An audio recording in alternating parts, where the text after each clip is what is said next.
Black படத்தோட title இருந்தே கதைக்கு நல்ல தொடர்பு இருந்துக்கிட்டே வந்து இருக்கும். பிளாக் போர்ட்டல் ஒன்று ஓப்பன் ஆகும், அதான் மேஜராக இந்த கதையில் ப்ளே பண்ணும்.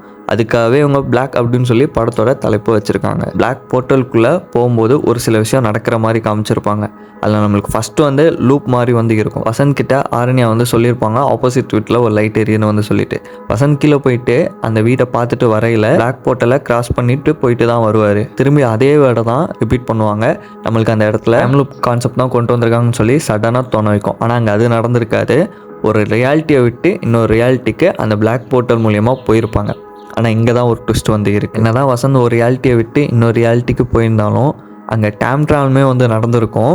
இவரோட டயத்துக்குள்ளேயே இவர் பின்னாடி வந்தும் பார்த்துருப்பாரு, லைக் முன்னாடி போயும் பார்த்துருப்பாரு. அந்த இடத்துல ரியாலிட்டியை விட்டும் இன்னொரு ரியாலிட்டிக்கு போயிருப்பார் இந்த பிளாக் போர்ட்டலை கிராஸ் பண்ணுறது மூலியமாக. லாஸ்ட்டாக ஒரு விஷயத்தை வச்சு தரமாக ப்ளே பண்ணியிருப்பாங்க. தேஜாவ் படத்தோட ஆரம்பத்தில் இருந்தே வசந்த் அவருக்கு தேஜாவ் வர மாதிரி காமிச்சிருப்பாங்க. இது ஏன் அப்படின்னா தேஜாவும் ரியாலிட்டியும் ஒரு வகையில் கனெக்ட் ஆகிருக்கு. தியோரி படி பார்த்தா ஒரு நபருக்கு இன்னொரு ரியாலிட்டியில் நடக்கிற விஷயம் தேஜாவை மாதிரி தெரியும் அப்படிங்கிற மாதிரி ஒரு காரணத்தினால தான் இந்த தேஜாவும் அடிக்கடி வர்ற மாதிரி வந்து காமிச்சிருப்பாங்க வசந்துக்கு. அதே சமயம் இந்த தேஜாவு கிளைமேக்ஸில் ஒரு பங்கமான ஒரு ட்விஸ்ட் வந்து பண்ணும்.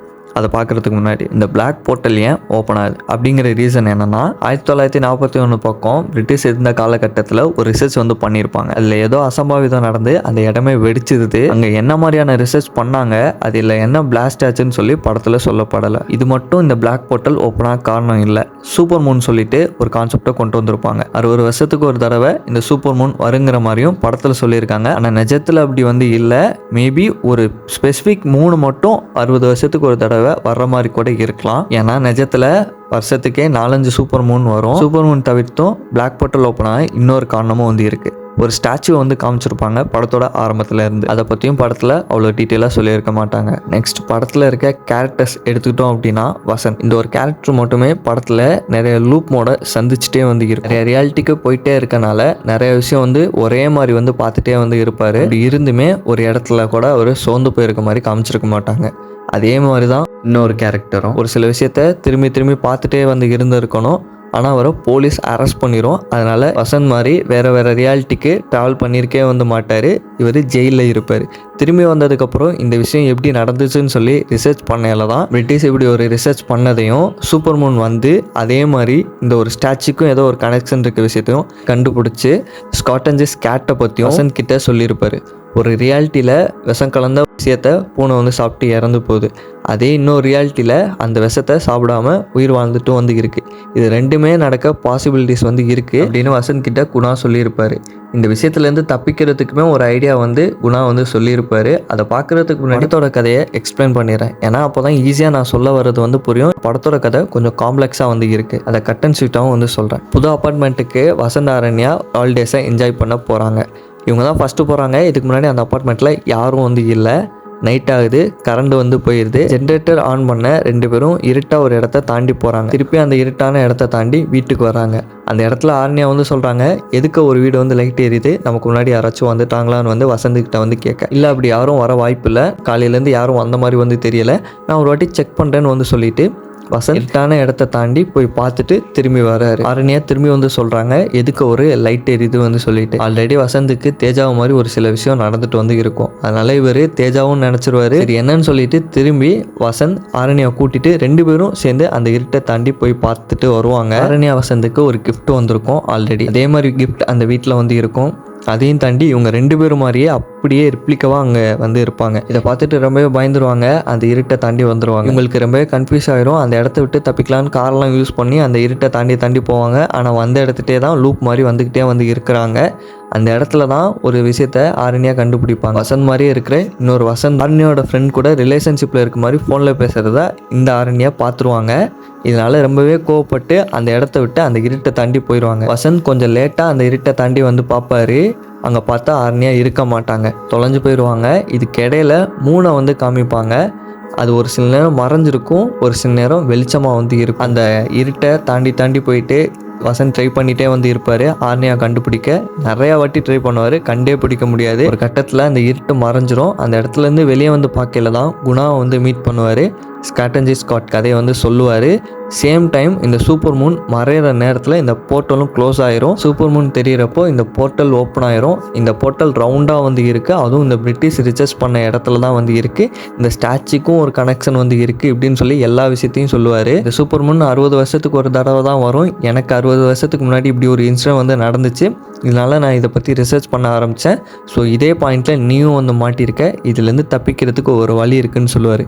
நான் முதல்ல சொன்னேன்ல ஒரு கீ அப்படின்னு, அது இதுதான். நீ இந்த இருட்டை, அதாவது பிளாக் போர்ட்டலை ஒரு வாட்டியும் தாண்டி போயில ஒரு ரியாலிட்டியை விட்டு இன்னொரு ரியாலிட்டிக்கு போயிட்டே வந்து இருக்கிற, உன்ன மாதிரியே இருக்கிற நீயே தான் உன்னை திருப்பி பார்த்துட்டு வந்து இருக்கிற.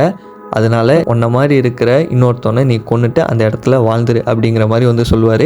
அப்போது உனக்கு ஆரண்யா வந்து கிடைப்பாங்க, உனக்கு எந்த பிரச்சனையும் இல்லை அப்படிங்கிற மாதிரியும் குணா வந்து ஒரு ஐடியா கொடுத்துருப்பாரு. ஒரு ரியாலிட்டியில் 2 வசந்தும் வந்து இருக்க முடியாது, அப்படி இருந்தீங்க அப்படின்னா இறந்துருவீங்க, சம்திங் பெரிய கொலாப்ஸ் வந்து ஏற்படும். ரியாலிட்டியில் நீ ஆரண்யா தேடுற மாதிரி வேற ஒரு ரியாலிட்டியில் ஆரண்யா உன்னை தேடிட்டு வந்து இருக்கலாம். அது மாதிரி நீங்கள் ஏதாச்சும் ஒரு ரியாலிட்டியில் மீட் பண்ணி சேர்ந்து வாழ்ந்துருங்க. ஹோட்டல் க்ளோஸ் பண்ண கொஞ்சம் நேரம் தான் வந்து இருக்குது, சீக்கிரம் போய் கண்டுபிடி அப்படின்னு வந்து சொல்லிடுவாங்க.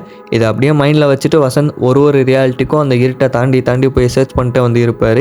கடைசியாக ஒரு ரியாலிட்டியில் ஆரண்யா தனியாக இருக்கிற மாதிரி வந்து இருக்கும்.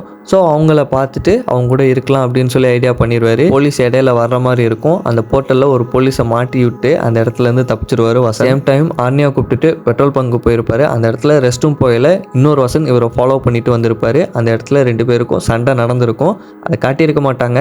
அந்த டோரை ஓப்பன் பண்ணிவிட்டு வெளியே ஒரு வசந்த் வருவார். உள்ளே எந்த வசந்த் இறந்து போனார் அப்படிங்கிறத சொல்லியிருக்க மாட்டாங்க. கார் எடுத்துகிட்டு ஆர்னியா கூட ஒரு வசந்த் வந்து போயிடுவார். இந்த கிளிஃப்ஹாங்கரோட படம் முடிஞ்சிடும். இந்த கதையில் குணாவோட போர்ஷன் ஸ்டோரியை வந்து சொல்லியிருக்க மாட்டேன், அதுக்கான காரணத்தை பின்னாடி பார்ப்பீங்க. அதுக்கு முன்னாடி படத்தோட கதையில் ஒரு சில விஷயத்த ஐடனாக வந்து வச்சுருப்பாங்க. வசந்த் படத்தில் நிறைய ட்ரக்ஸ் யூஸ் பண்ணுற மாதிரி வந்து இருக்கும். திடீர்னு படம் போகிற போக்கில் அதெல்லாம் எடுத்து ஊற்றிற மாதிரி வந்து காமிப்பாங்க. வாஷ் பேஷனில் முக்கியமாக ஒரு டேப்லெட்டையும் எடுத்து வாஷ் பண்ணி விட்டுருப்பாரு. ஏன்னா அவருக்கு இந்த ட்ரக்ஸ்லாம் யூஸ் பண்ணி தான் ஜாவ் மாதிரி ஒன்று கிரியேட் ஆகுது அப்படின்னு வந்து நினச்சிருப்பாரு. இந்த ஒரு விஷயத்த படத்தில் எந்த ஒரு இடத்துலையும் கன்வே பண்ணியிருக்க மாட்டாங்க. படத்தோட ஆரம்பத்திலேயே ஆரண்யாவை வசந்த் மிஸ் பண்ணிடுவார். ஃபர்ஸ்ட் டைம் ஆப்போசிட் வீட்டில் லைட் எரியுதுன்னு சொல்லி வசந்த் கிட்ட சொல்கிறப்போ வசந்த் மட்டும் கீழே தனியாக அந்த பிளாக் போர்ட்டலை தாண்டி போய் தான் அந்த லைட் எரியிற வீடை பார்த்துட்டு திரும்பி பிளாக் போர்ட்டலை தாண்டி தான் வசந்த் வந்து ஆரண்யாவை பார்த்துருப்பாரு. அந்த இடத்துல திரும்பி ஆர்னியா வந்து சொல்லியிருப்பாங்க ஆப்போசிட் வீட்டில் லைட் எரியுதுன்னு வந்து சொல்லிட்டு. இந்த இடத்துல டைம் ட்ராவலும் வந்து நடந்திருக்கு. அவர் இன்னொரு ரியாலிட்டிக்கு கொஞ்சம் முன்னாடியே வந்து போயிட்டாரு. அப்படி பார்த்தா இவரோட உண்மையான ஆர்னியாவை ஃபர்ஸ்டே வந்து அந்த பிளாக் போர்ட்டலை தாண்டி போயிட்டு மிஸ் பண்ணிட்டாரு. ரெண்டாவதாக மீட் பண்ண ஆர்னியா கூட சேர்ந்து தான் டைம் போர்ட்டலை நிறைய வாட்டி தாண்டி அந்த இடத்துல தான் இன்னொரு வசந்த் வந்து அவங்களோட ஃப்ரெண்டு கூட ரிலேஷன்ஷிப்பில் இருக்கிற மாதிரியான ஒரு விஷயத்த வந்து தெரிஞ்சு தனியாக ஆரண்யா மட்டும் பிளாக் போர்ட்டலை தாண்டி போகிற மாதிரி வந்து இருக்கும். 2வது வாட்டி மீட் பண்ண ஆரண்யாவை தடவை இந்த வாட்டி மிஸ் பண்ணிடுவார். இந்த விஷயம் வசந்துக்கு லேட்டாக தெரிய வந்துச்சான்னு கூட படத்தில் வந்து கன்வேவே பண்ணியிருக்க மாட்டாங்க. அப்படி பார்த்தீங்க அப்படின்னா முதல் தடவையே கிராஸ் பண்ணும்போது பிளாக் போர்ட்டலில் அவரோட உண்மையான ஆர்னியாவை மிஸ் பண்ணிட்டாரு. 2வது ஆர்னியாவை மிஸ் பண்ணிட்டு தான் இவர் ரொம்ப வந்து ஃபீல் பண்ணுவார் இவரோட ஆர்னியான்னு வந்து நினச்சி. இந்த ஒரு விஷயத்த படத்தில் எந்த ஒரு இடத்துலையும் சொல்லியிருக்க மாட்டாங்க. படத்தோட கதை நிறைய இடத்துல டைம் கூட லிங்க் ஆகிட்டே வந்து இருக்கும். சொல்லப்போனால் இந்த டைம் லூப் கான்செப்டே வந்து கொஞ்சம் நேரத்துக்கு தான் வந்து இருக்குது. ஆனால் நிறையா நேரம் வந்து அந்த இடத்துல ஆரண்யாவும் வசந்தும் மாட்டிக்கிறாங்க. வசந்துக்கும் குணாவுக்குமே சிமிலாரிட்டிஸ் வந்து இருக்கும். குணாவோட எக்ஸ்லவர் வந்து கன்சீவாக வந்து இருப்பாங்க. வசந்தோட ஒய்ஃப் ஆரண்யாவும் வந்து கன்சீவாக வந்து இருப்பாங்க. வசந்தும் ட்ரையாங்கிள் லவ்வில் வந்து மாட்டிப்பார், ஆனால் வேற ஒரு ரியாலிட்டியில். ஆனால் குணா அவரோட ரியாலிட்டிலே வந்து ட்ரையாங்கிள் லவ்வில் வந்து மாட்டியிருப்பார். 2 பேருமே வந்து ஸ்டாச்சுவை பார்த்ததுக்கு அப்புறமே டிஃப்ரெண்டான ஒரு ரியாக்ஷன் வந்து கொடுப்பாங்க. படத்தில் இவ்வளோ நல்ல விஷயங்கள்லாம் இருந்தாலும் ஒரு சில விஷயத்த சொதப்பிட்டாங்கன்னு தான் சொல்ல முடியும். முக்கியமாக அந்த ஸ்டாச்சு அதை வந்து ஒரு கடவுளால் அனுப்பப்பட்ட தூதுவன் மாதிரி போர்ட்ரேட் பண்ண விஷயம் கொஞ்சம் நல்லா இல்லை. அதோட கான்செப்ட் ஃபுல்லாக தரமாக சைஃபைல இருக்கிறப்போ இந்த ஒரு போர்ஷன் மட்டும் தெய்வீக நம்பிக்கையை திணிச்ச மாதிரி வந்து இருக்கிறது. மேபி பார்ட் 2ல இந்த ஒரு விஷயத்த மாற்றிட்டா வந்து நல்லாயிருக்கும். வசந்த் வேற ஒரு ரியாலிட்டியில் இருக்கிற வசந்த் கூட எல்லாம் சண்டை போடுவார். அந்த இடத்துல வித்தியாசம் காமிச்சிருந்தா இன்னுமே வந்து நல்லா இருந்திருக்கும். ஏன்னா எந்த வசந்த் கூட சண்டை வந்து போடுறாரு, எந்த ரியாலிட்டியில் இருக்கிற வசந்த் எந்த ஒரு ரியாலிட்டியில் இருக்க வசந்தை அடிக்கிறாரு அப்படின்னு சொல்லி சின்ன கன்ஃபியூஷன் இருந்துகிட்டே வந்து இருக்கும். படத்தில் நிறைய ஸ்க்ரீன் பிளே மேஜிக் வந்து இருக்கும். சூப்பர் மூனை காட்டும் போது மேகம் வந்து மறைக்கும், அந்த இடத்துல போர்ட்டல் க்ளோஸ் ஆகும். மேகம் வந்து வெளியே வரையில் மூனோட ஃபுல் வெளிச்சமும் தெரிஞ்சு போர்ட்டல் வந்து ஓப்பன் ஆகும். இந்த ஒரு விஷயத்த படத்தில் சொல்லாமே ஸ்க்ரீன் பிளேல வந்து காமிச்சிட்டு இருக்கதா இருக்கட்டும். வசந்தோட ரியாலிட்டிலே வந்து நிறையா வசந்த் வந்து பார்த்துட்டு வந்து போயிருப்பாங்க. லைக் ஜென்ரேட்டர் சீனில் வசந்த் மாதிரியே இருக்கிற இன்னொரு வசந்தை, அதாவது வேற ரியாலிட்டிலேருந்து அந்த வசந்த் வந்து ஒளிஞ்சிருந்து பார்த்துருப்பாரு. வேற ஒரு ரியாலிட்டிலேருந்து வசந்த் வந்து பார்த்ததை ஆரண்யா பார்த்த விஷயத்த படத்தோட ஆரம்பத்தில் காமிச்சிருக்க மாட்டாங்க, அதை லைட்டாக மறைச்சிருப்பாங்க.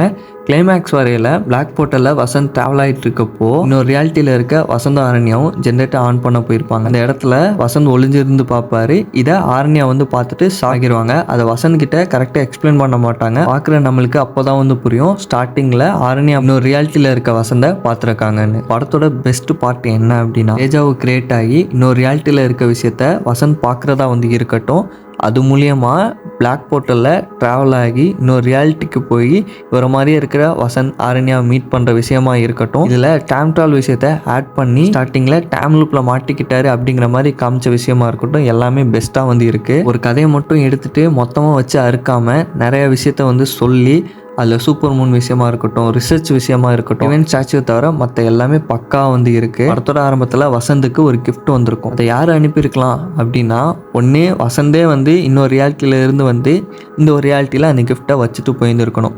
மேபி அது பார்ட் 2ல் எக்ஸ்பிளைன் பண்ணலாம். இல்லை அப்படின்னா வசந்துக்கு குணா தான் அந்த கிஃப்ட்டை அனுப்பியிருக்காரு. படத்தோட கிளைமேக்ஸில் எல்லாருக்குமே இந்த டவுட் வந்து இருக்கும். எப்படி பெட்ரோல் பங்குக்கு ஒரு வசந்த் வந்து போகிறாரு, அதை கரெக்டாக இன்னொரு வசந்த் எப்படி ஃபாலோ பண்ணிட்டு வர்றாரு அப்படின்னு வந்து சொல்லிட்டு கொஸ்டினை டேரக்டர்கிட்ட கேட்டப்போ ஈஸியாக ஒரு ஆன்சர் வந்து சொல்லிட்டாரு. அந்த ஜென்ரேட்டரில் பெட்ரோல் இல்லாதனால இந்த ரியாலிட்டியில் இருக்க பெட்ரோல் வாங்க பெட்ரோல் ஸ்டேஷனுக்கு போயிருக்காரு. அந்த இடத்துல இன்னொரு ரியாலிட்டியில் இருக்க நம்ம பார்த்துட்டு இருக்க வசந்த் ஆரண்யா கூட வர்றதை பார்த்துட்டு சந்தேகம் வந்து 2 பேருக்கும் அந்த இடத்துல சண்டை நடக்குது.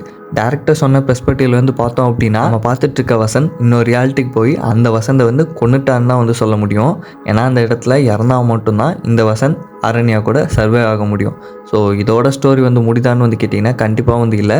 பார்ட் 2 கண்டிப்பாக லீடப் பண்ணுவாங்க. ஏன்னா நிறைய ஸ்டோரிஸ் இதை வச்சு கிரியேட் பண்ணலாம். உங்களுக்கு கண்டிப்பாக இந்த வீடியோ பிடிக்கும்னு வந்து நினைக்கிறேன். வேறு ஏதாச்சும் படத்தோட movie analysis and breakdown வேணும்னு சொல்லி நினச்சிங்கன்னா கமெண்ட் செக்ஷனில் சொல்லுங்கள். அதுக்கான வீடியோ கண்டிப்பாக வந்து வரும். இந்த வீடியோ பிடிச்சிருந்தா லைக் போட்டு விட்டுருங்க. நம்ம சேனலுக்கு புதுசாக இருந்தால் சப்ஸ்கிரைப் பண்ணுங்கள். அடுத்த ஒரு வீடியோவில் பார்க்கலாம். டாட்டா.